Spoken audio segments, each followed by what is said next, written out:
All right. In today's What Makes This Company Great session or episode, I'm going to talk about Toyota.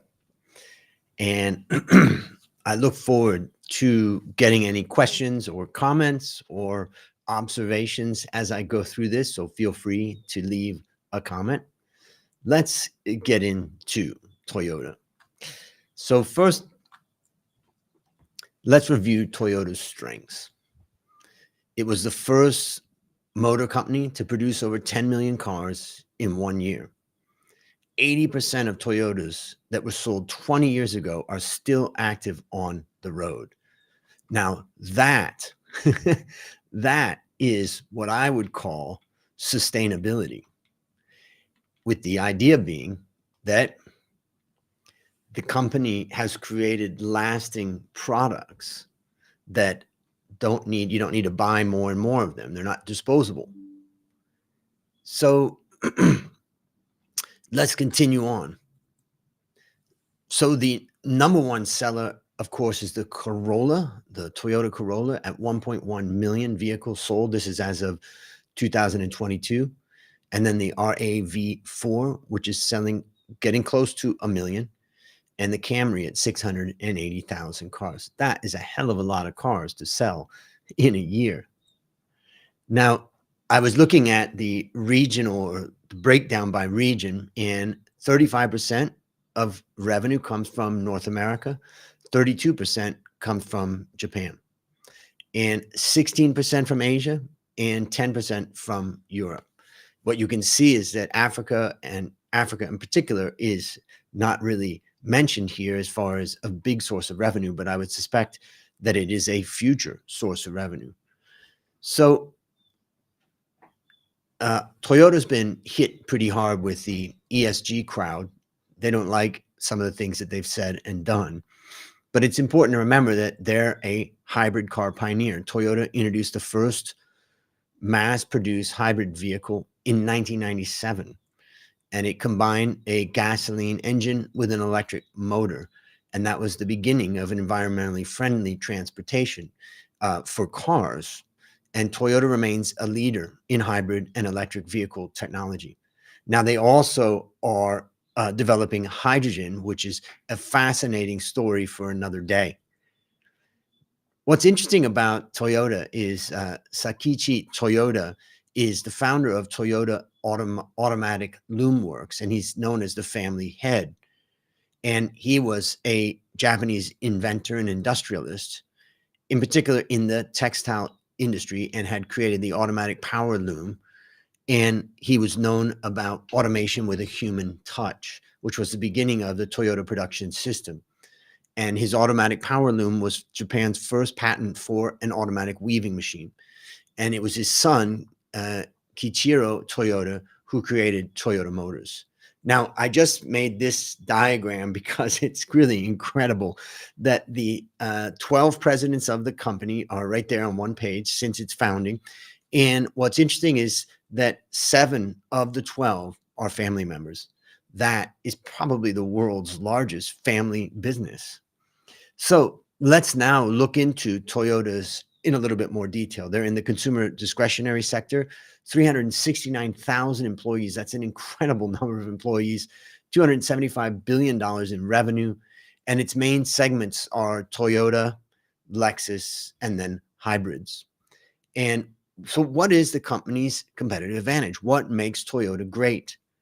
Competitive advantage comes through lean production system, quality management, and strong reputation for reliability. And it's achieved this competitive advantage by implementing the Toyota production system, prioritizing continuous improvement, investing in hybrid and fuel cell technology, and emphasizing customer satisfaction.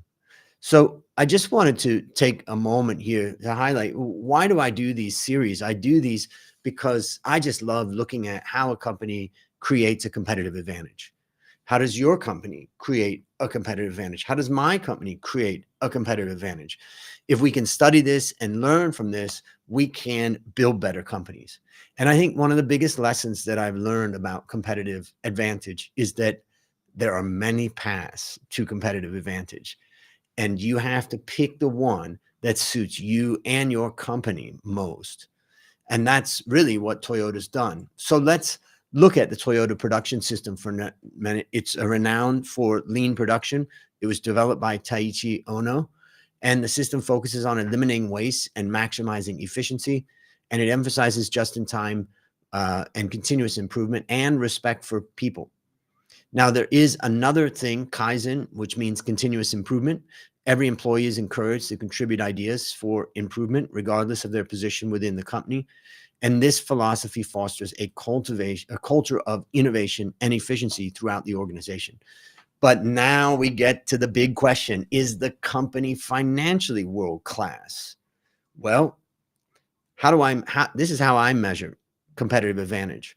10 years ago, I created the world-class benchmarking scorecard to measure competitive advantage.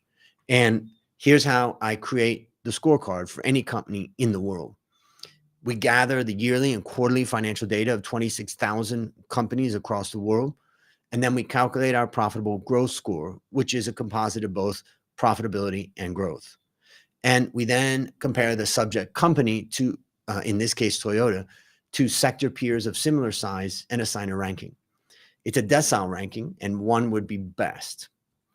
I consider a score of 1 or 2 as a financially world-class company, and we assess performance over the past 4 years and the past 12 months to see if the company has sustained the performance. So the question is Toyota financially world-class? And the answer is no. Unfortunately, Toyota is actually below average on pretty much all the measures. In fact, if I just zoom in on this a little bit closer, what you'll see is Toyota's ranking has been a 5 or a 6 over the past 5 periods. That is not financially world-class performance. It doesn't mean that the company is not world-class in many ways, but what it means is it's not driving that competitive advantage they have is not actually that strong, because remember, competitive advantage is measured in sustaining financial performance above global peers. Now, I am comparing the company, as I'll show you right here. I am comparing the company against 960 large consumer discretionary companies worldwide. So you may say, well, Andrew, you're not comparing it against other car companies. That's true. Anybody can just do an analysis looking at what's Toyota look like relative to all the other car companies. But what I say is, in order to be financially world-class, you have to beat all the other companies in your industry of your size. And that is the true measure of financially world-class. And remember, I developed this strategy or this scorecard for the purposes of investing and understanding. And now I use it to help companies. So now, would you like to see your company and how it measures up on the scorecard? If you own or lead a company with greater than $15 million in annual revenue, just leave a comment or send me a direct message, and I'll benchmark your company for free. Wow. Well, there you go.